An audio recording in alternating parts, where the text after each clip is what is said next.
Akhirnya dia mau tuh, ya udah bang, masuklah rombongan kita. Sebelum jalan saya pengen pup tuh, saya melipir ke satu tempat, ada satu hal di situ, balik lagi muka saya agak pucet, saya nggak ngomong anak-anak, saya bilang udah lanjut turun deh, gua ngelit dulu, nanti sampai hutan bakar, bye lu ngelit sampai ke Cisarua. Apa yang tadi dilihat, Kang? Ada deh. Oh, oke, ini kalau nggak boleh diceritain berarti spooky-nya nggak main-main nih. Begitu pertengahan antara Mandalawangi sama hutan bakar, karena saya leader di depan, agak kaget saya. Enggak. Ada merah-merah gitu kan. Makin deket, ada motifnya gitu kan. Kayak segitiga pengaman gitu kan. Cuman masih cuek tuh. Dalam hati cuma mikir gini kan. Buset, cewek buangin sembak di sini, kurang kerjaan banget. Mana sembak bersih banget gitu. Jalan nggak lama, yang belakang juga pada ngomong, woi sembak siapa nih, gitu kan. Sembak cewek, merah. Tapi bukan sembak pendaki yang biasa pendaki pakai ya, udah kayaknya ya. G-string apa gimana, pokoknya modelnya unik lah gitu. Anjir, oke, terus? Ya, model-model sempak yang biasa di pantai gitu kan. Anak-anak udah nyeletuk semua tuh, buset sempak siapa nih gitu. Ini bukan sempak pendaki. Iya, masih bercanda-bercanda tuh.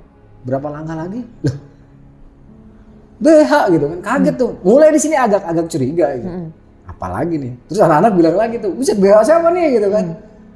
Makin ke bawah, habis BH pakaian dalam. Kaos dalam gitu lah. Lah, kaos. Mulai yang tadinya berisik, heboh ngelihat dalaman wanita, mulai agak diem nih anak-anak. Soalnya tersusun kan bukan. Dia apa, rapi, terlipat, apa kebuang bececeran apa gimana kan? Bececeran, jadi CD itu memang ditaruh di pinggir jalan gitu kan. Nanti kira-kira jarak 5 meter baru bra di pinggir jalan, di jalur, maksudnya di pinggir jalur. Dia ada di sebelah kanan jalur semua, itu ditaruhnya sebelah kanan. Abis bra, kaos dalam, kita lihat baju. Saya inget banget itu kaos oblong putih ya, yang biasa dipakai cewek, yang mitit-mitit gitulah. Kaget kan, kaos. Anak-anak udah gak ada yang ngomong nih, mulai pada diem-dieman semua. Kaos, abis kaos celana. Abis celana lepis, kaos kaki. Abis kaos kaki, sepatu high heel. Abis high heel, kaca. Sepatu high heels? Iya, high heels. Itu sesuatu yang seseorang gak akan pergi naik gunung gak sih pakai high heels? Gak mungkin ada yang namanya pendaki bawa high heels. Ya, jalan di tanah aja susah, apalagi di jalan di gunung pakai high heels. Terus? Ya kau kan ngerti lah cewek gitu kan. Udah nih anak-anak semua udah silent, udah nggak ada lagi yang bercanda, kancut, nggak ada, udah diem semua.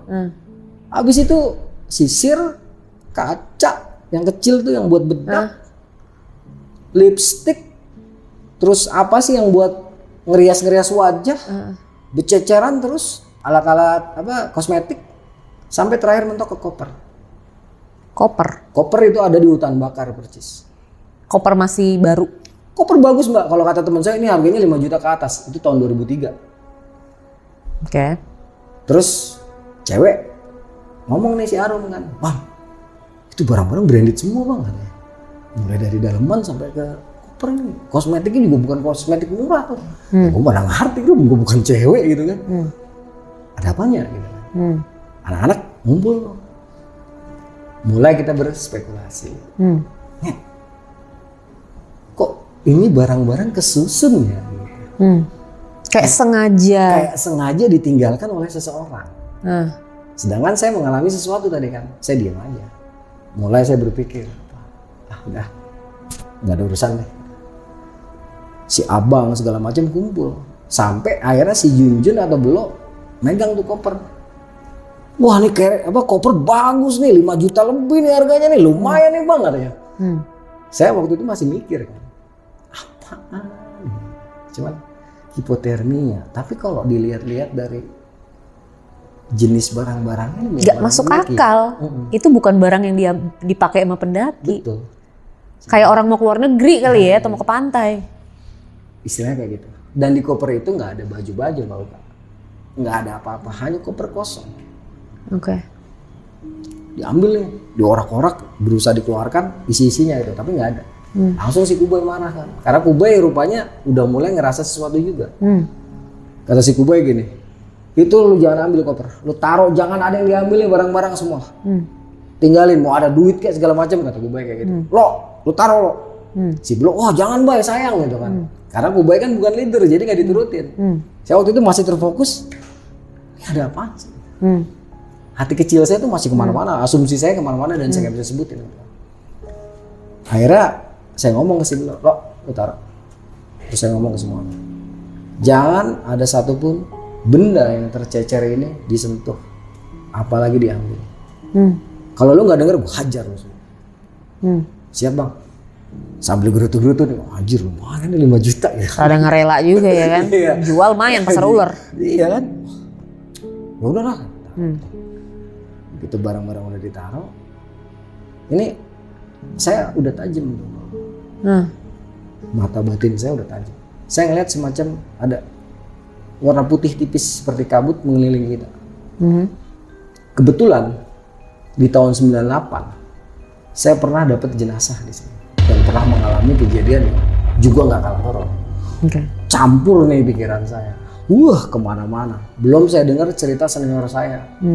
Di salah satu jalur juga menemukan sesuatu. Mereka akhirnya di BAP. Udah kemana-mana pikiran saya. Saya tarik napas, tenang diri. Udah agak tenang. Saya rasa jantung saya udah dia degupannya normal. Aliran darah saya juga udah agak normal. Saya ngerokok. Terus saya ngomong, Bay lu ngelit seperti gue bilang tadi. Lu ngelit sampai ke Cisarua. Siapa ya? Pokoknya nggak usah gonta-ganti posisi, gue sweeper sampai ke bawah. Karena supir ini sebenarnya adalah orang yang paling berat tanggung jawabnya dibanding orang yang bawa. Nah, siap ketika kita mau berjalan, si Arum, aku ngomong sebenarnya. Akhirnya ngomong apa? Aku dalam mataku, dalam pandanganku, aku ngeliat sosok wanita, dia kayak dari etnis Tionghoa, tapi ngomongnya pelan-pelan kan. Dia kayak minta tolong. Ngawur loh. Kali ini gue gak percaya sama lo. Serius bang. Udah silent, nanti aja di bawah ceritanya. Oke bang, jalan. Sampai kita nanti ke pertigaan, yang ke kiri ke Sukabumi, yang ke kanan itu nanti bisa ke Gunung Mas, bisa ke Cisarua, bisa ke Pasir pokoknya banyak jalur lah, kayak jalur-jalur yang nggak resmi. Kita ambil yang turun ke bawah tuh, yang ke arah Bogor, bukan yang ke arah Sukabumi. Jalan sepanjang perjalanan ini saya udah nggak enak banget. Udah macem-macem bayangan hadir dalam pikiran saya. Ya. Ini sesuatu yang tidak saya rekayasa, jadi benar-benar hadir dengan sendirinya. Pertama saya lihat 3 bayangan seperti tentara lah ya, 2 muda, 1 waktu itu seumuran saya. Selesai itu saya melihat di antara kabut-kabut tipis ini ada bayangan sosok yang seperti diceritakan oleh Arum. Cewek yang etnis Tionghoa tadi ini. Tionghoa dan rambutnya segini panjang. Memang dia tuh cantik, bukan cantik lagi. Kalau cantik biasa cantik, ini cantik. Cuman saya diem aja tuh. Saya masih belum dengar apa yang dikatakan Arum. Saya coba entaskan semua itu semua karena saya adalah di sini leader, orang yang paling bertanggung jawab terhadap rombongan. Apapun yang terjadi semuanya harus selamat sampai ke bawah. Saya hanya fokus ke situ langkah saya. Jadi saya coba abaikan nih semua yang saya rasa. Walaupun di belakang rasa-rasanya udah nggak enak banget, nggak enak lah. Ada sesuatu tapi apa saya nggak begitu ngerti. Saya cuekin aja. Terus tuh sampai maghrib. Ketika maghrib datang, kita coba untuk istirahat lah, biasa kita hargai pergantian waktu, juga datangnya azan maghrib kan. Kira-kira sebatang rokok, kita lanjut lagi perjalanan.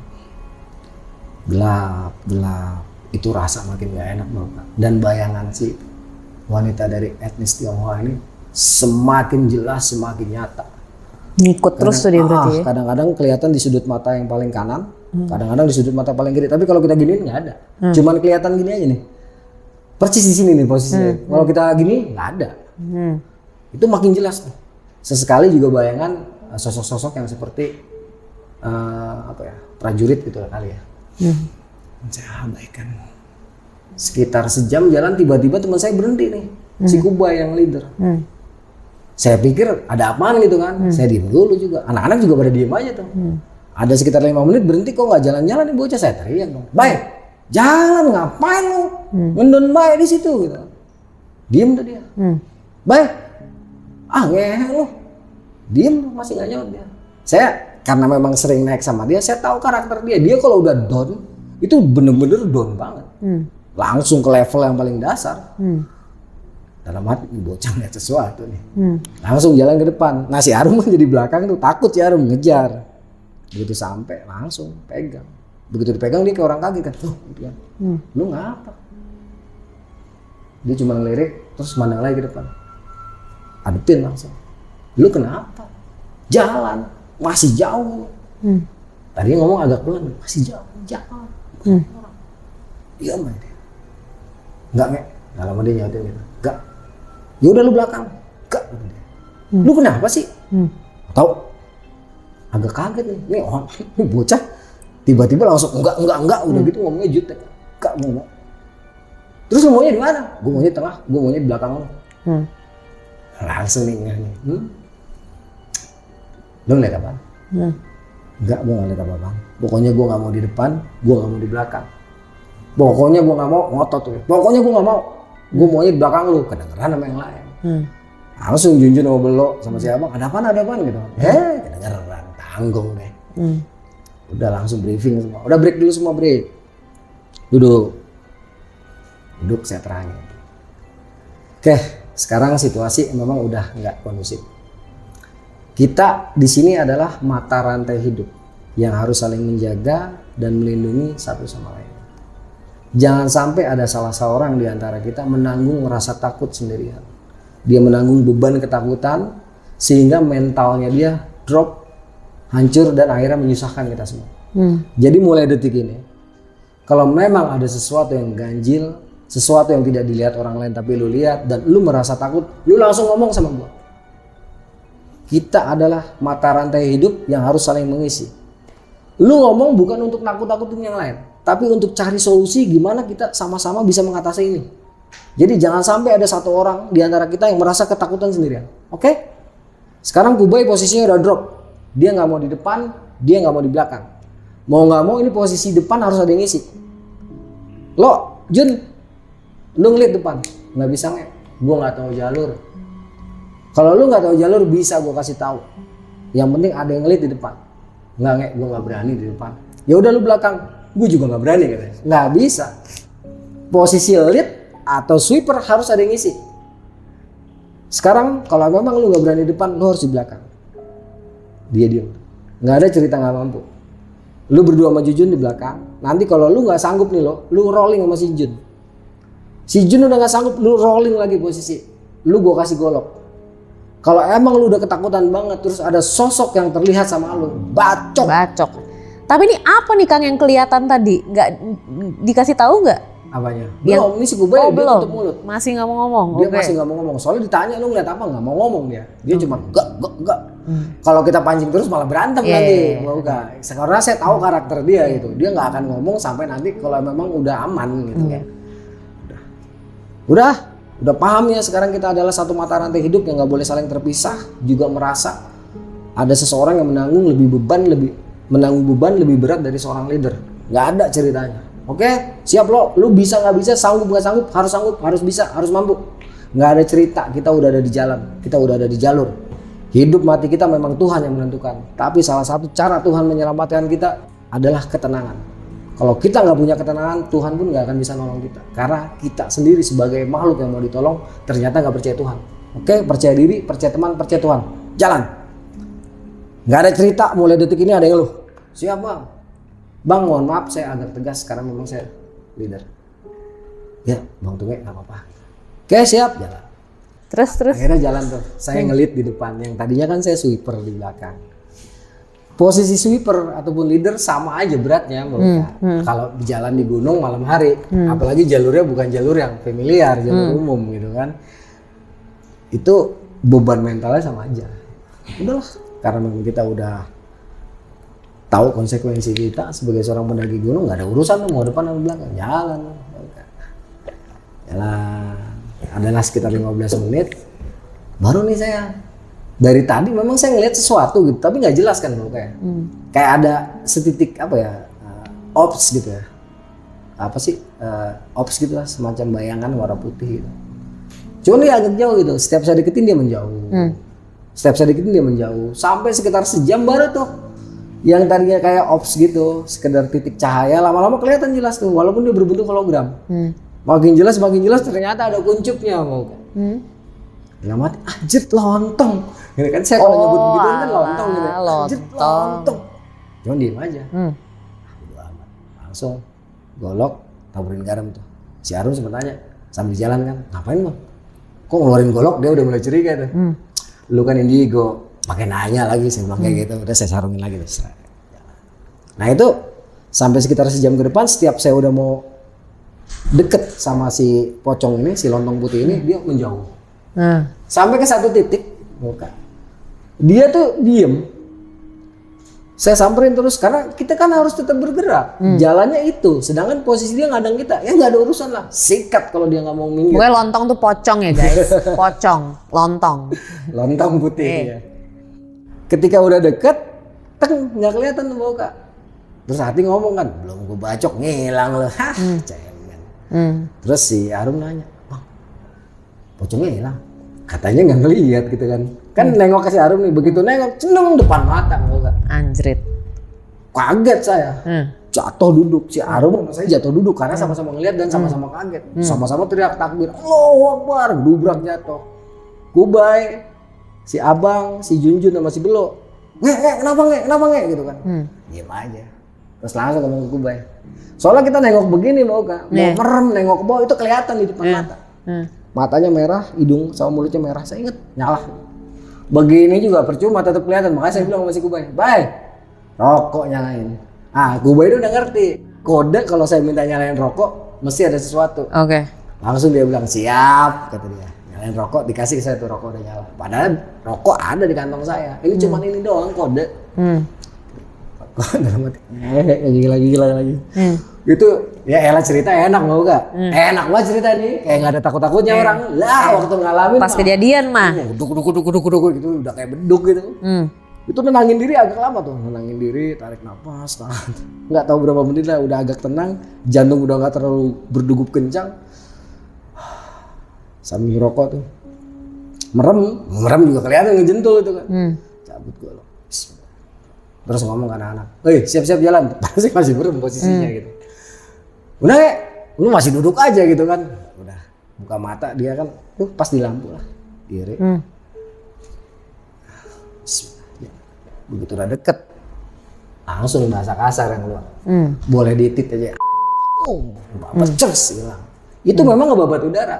Tapi waktu kena kayak ada sesuatu yang jadi deret gitu loh. Kayak ngebacok batang pisang. Ngomong kasar. Saya kalau udah ketemu gituan jarang baca doa. Kayak kalau belum kelihatan iya doa-doa. Tapi kalau udah kelihatan nggak ada cerita. Bahasanya udah kasar. Kali lagi nongol, gue bikin mati 2 kali loh. Anak-anak tuh udah pada ngerti nih. Kecuali si Abang. Abang ini waktu itu dia belum ngomong sih. Cuman dia kaget aja. Set nih orang setan dibacok gitu kan. Kalau saya dari dulu setan memang saya bacok. Ada urusan saya. Anak-anak udah hilang udah saya diem aja. Berisik lo pada ngerti kagak, saya bilang udah jalan. Baru berapa langkah jalan tiba-tiba si Belo, "Jun, rolling," gitu kan. Wah ogah gua, rolling kan tadi aturannya udah kayak gitu. Ribut tuh. Terus saya bilang, "Jun, rolling." Kan aturannya kayak gitu. Kalau udah nggak tahan belakang harus rolling. Rolling tuh. Wah sepanjang jalan berisik nih si Belo sama si Jun. "Lo rolling lo." 5 menit jalan rolling. Sepanjang jalan itu saya dengar. Waktu itu mereka belum ngasih tahu mereka bahwa mereka tuh ternyata gitu, kupingnya kayak ada yang neriakin sepanjang jalan gitu. Terus kayak ada bayangan kelebat di sekitar mereka. Waktu itu saya belum tahu. Saya cuma bilang berisik banget bocah sih, ada apa sih di belakang gitu. Saya jalan. Gitu saya jalan tenang-tenang gitu kan.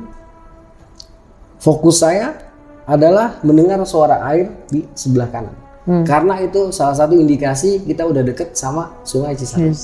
Jadi konsentrasi saya hanya ke situ. Saya udah nggak mikirin yang lain, cuman terganggu sama suara si Junjun sama si Belo bolak-balik minta rolling gitu kan. Sampai akhirnya si Abang ini teriak dia, "Bang Dunge, tolong dong break dulu, gitu. Udah nggak kuat nih." Si Abang ini yang ketemu sama kita di Mandalawangi. Karena kita ini udah jadi satu rombongan dan kita udah merupakan satu mata rantai hidup yang harus saling menjaga satu sama lainnya, ya udah kita break. Apalagi beliau waktu itu kan usianya jauh lebih tua dari kita. Langsung udah break, si abang main break. Si beliau masih Junjun di belakang agak kesel. Nge, jalan nge. Emang kenapa sih? Anjir di belakang gitu kan. Kapan sampai kali? Ya kalau ditanya kapan mah gua sautin lo ntar tambah stres. Udah jalanin aja gitu. Udah nggak jalan aja nggak, bang jalan aja bang. Wah jangan pakai berhenti deh bang. Nggak bisa bang, saya udah nggak kuat kata si abang itu tuh yang dari Bandung. Gitu.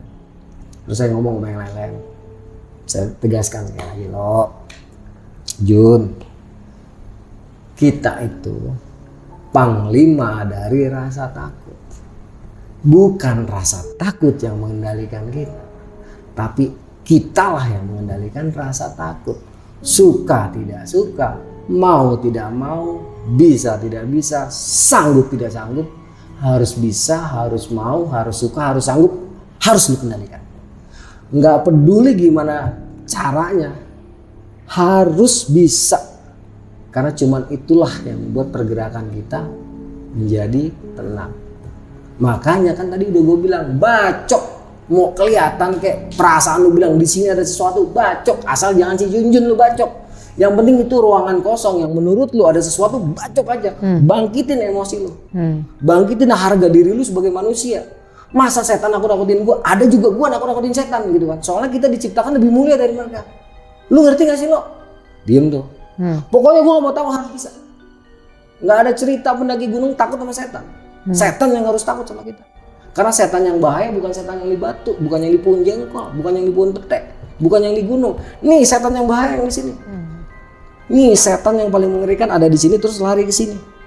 Karena ini tempat udah angker, pikiran jadi kotor. Jadi setan tuh semua yang keluar dari ketikan, dari mulut. Ngerti nggak lu? Ya bang. Udah pokoknya gue nggak mau tahu.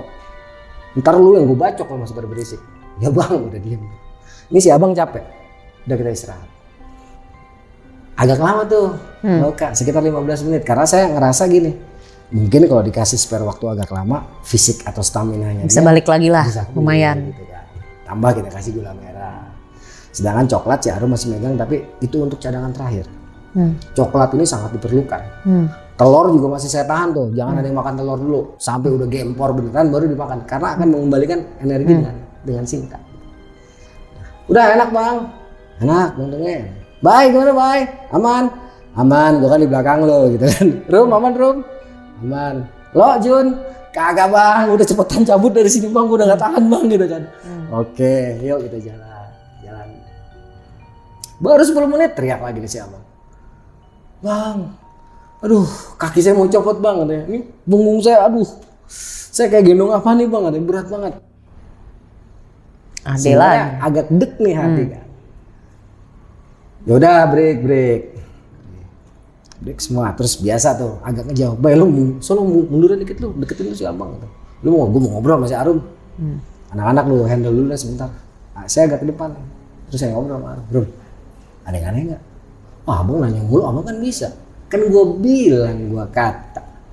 Gue mah kadang-kadang doang. Kalau gue kepepet dan gue diincar terus-terusan, mata gue tajam terus. Tapi kalau diganggu terus diganggu kagak ya kagak lah.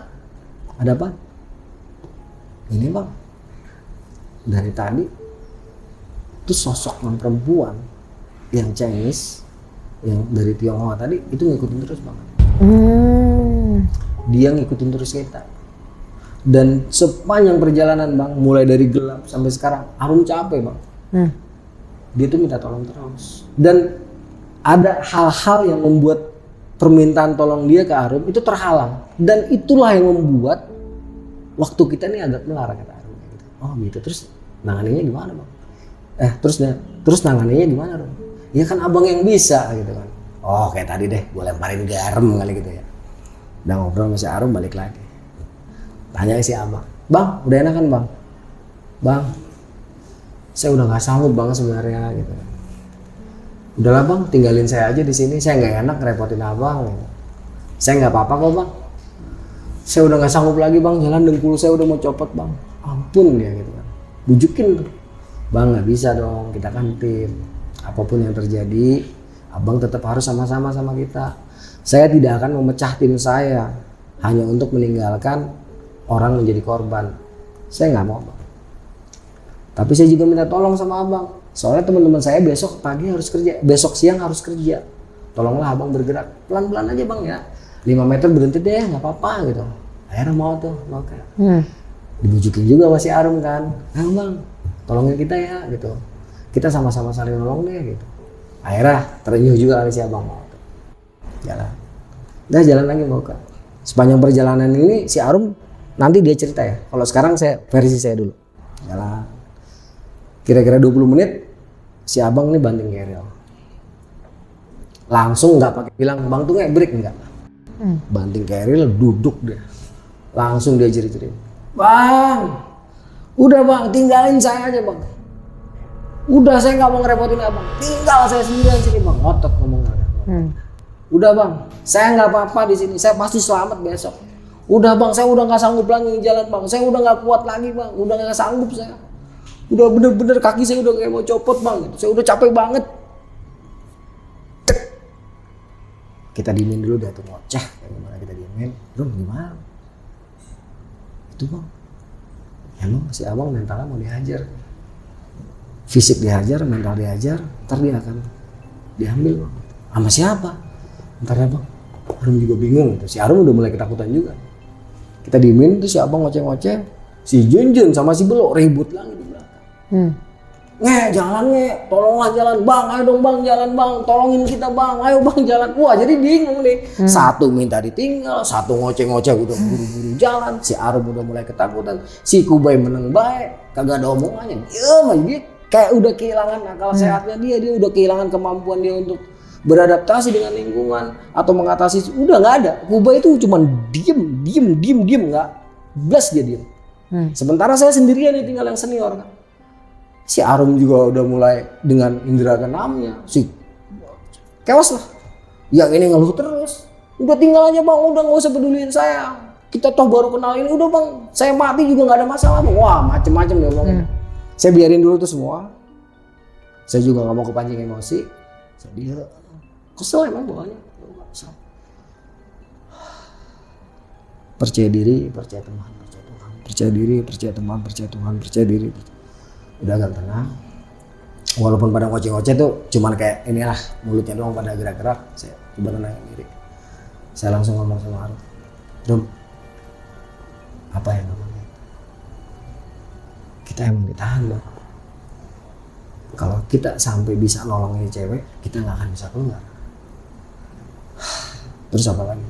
Sepanjang perjalanan Arum tuh ngeliat banyak banget memang di atas kita makhluk-makhluk yang mulai dari berbagai jenis ada bang, mulai dari berbagai bentuk ada.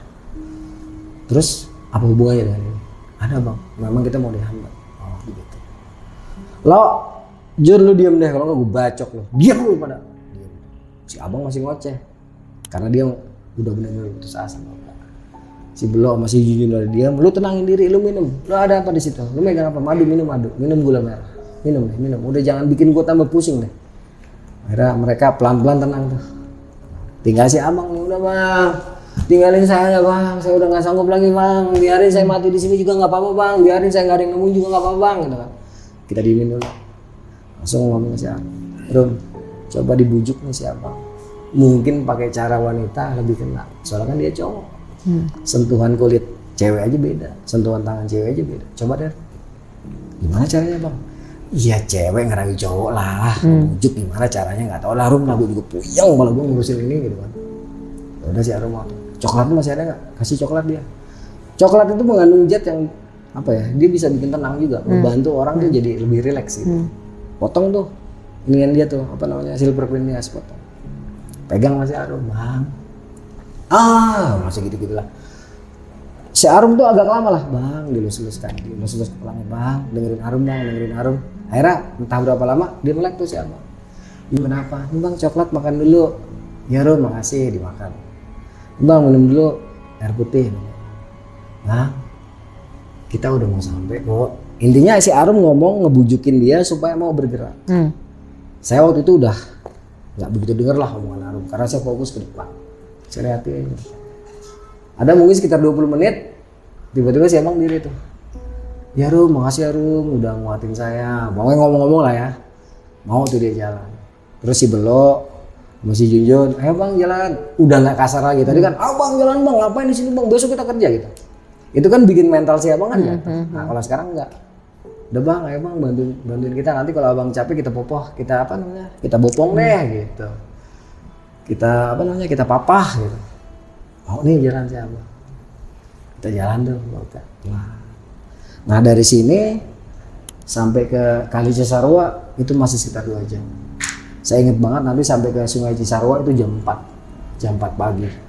Sedangkan kita turun itu jam 3 sore. Wah ini udah di luar nalar lah ya.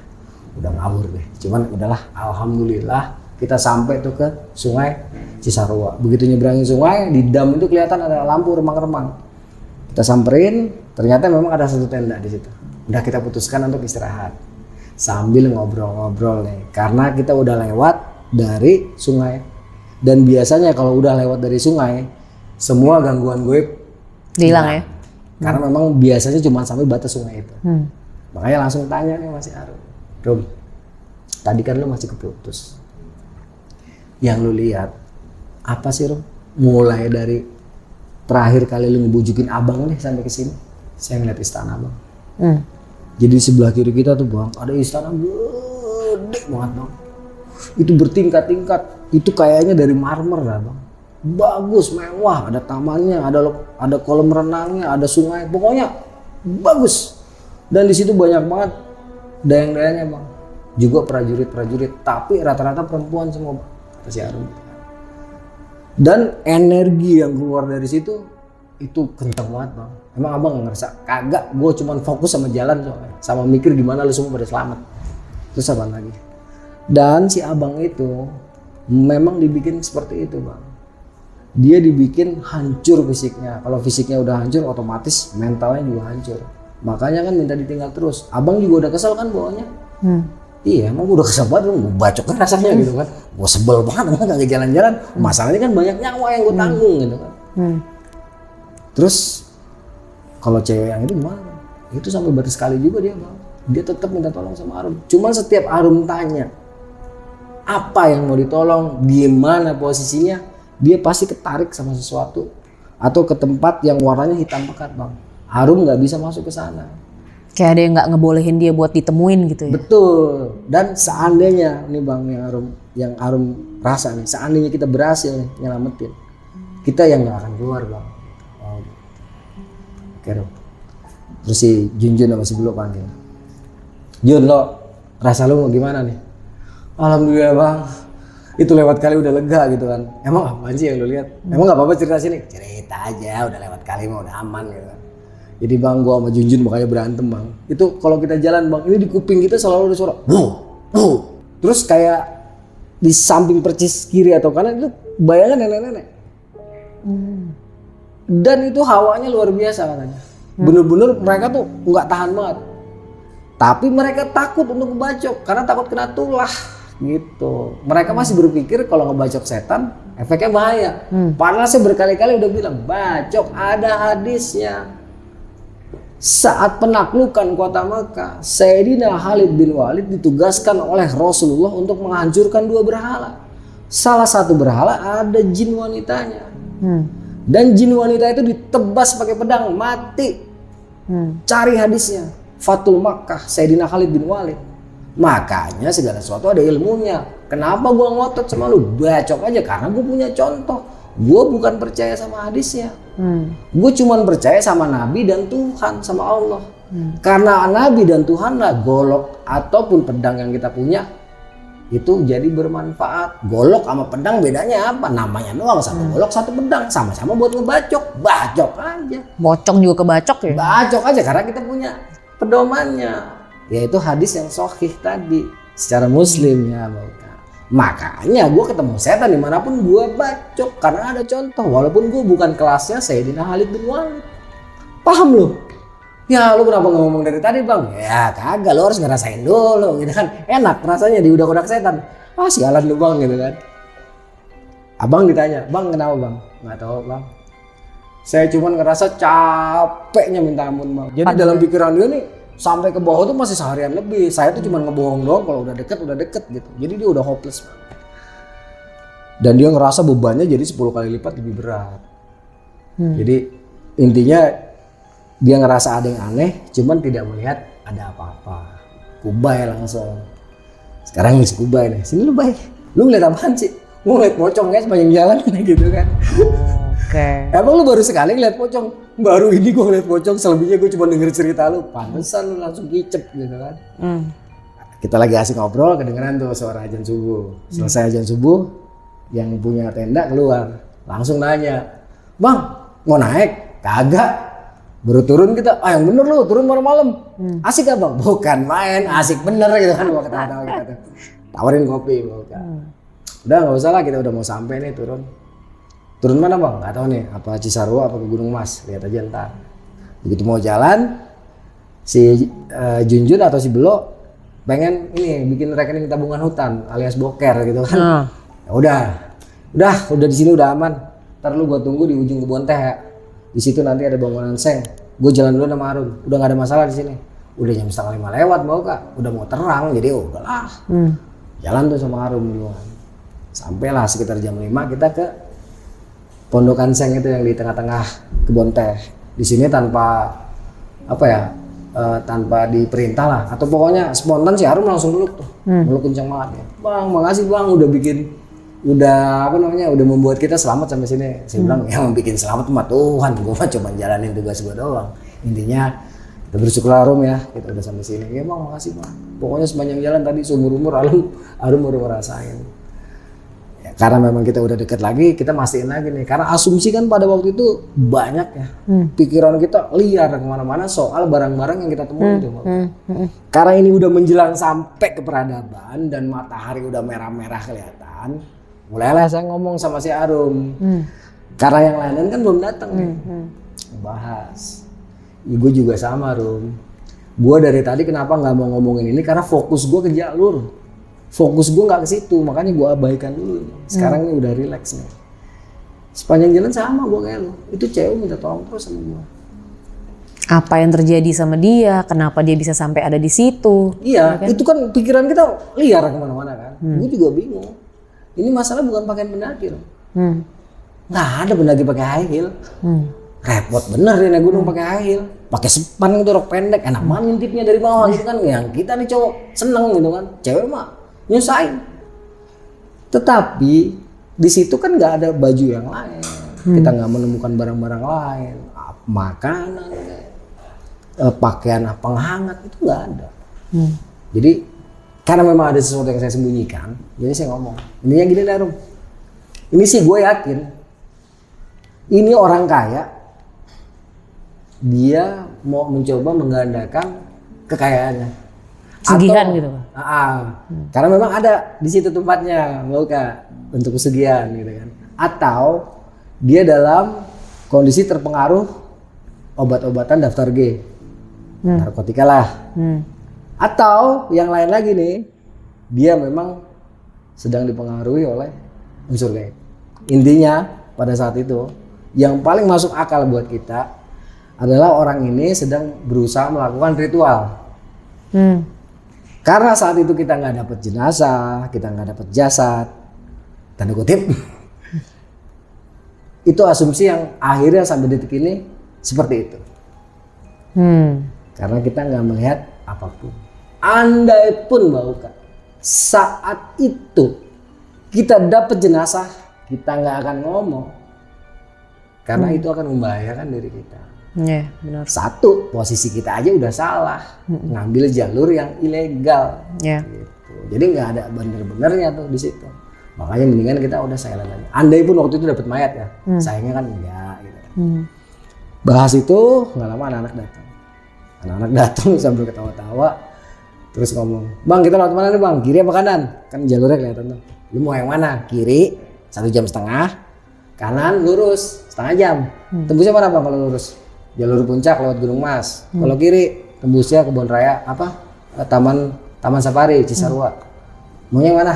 Jauh mana Bang? Ya udah aku bilang yang kiri kan 1,5 jam. Udah lurus aja Bang. Ntar dibawa kita cerita-cerita gitu kan. Udah jalan. Matahari udah makin terang nih mau Kak. Udah kelihatan merah-merahnya makin jelas gitu kan. Jalan tuh di tengah kebun teh tuh kita ngikutin makadam. Makadam tuh batu yang disusun-susun. Jalan kira-kira 5 menit atau 10 menit, entah dari mana tiba-tiba nih ada 2 orang loh Kak, di depan kita. Saya ingat sebelah kanan laki-laki pakai caping bambu. Sebelah kiri perempuan kayak bawa sesuatu, entah ember, entah bakul, saya nggak tahu deh. Jalan di depan kita percis tuh, jarak-jarak 15 meter.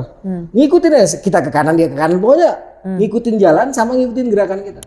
Waktu itu saya berpikir ini adalah karyawan PTPN, mungkin dia mau metikin teh karena udah pagi. Walaupun dalam hati kecil pagi amat orang rajin amat gini hari udah metikin daun teh. Gitu. Ya aku nggak kepikiran macam-macam lah.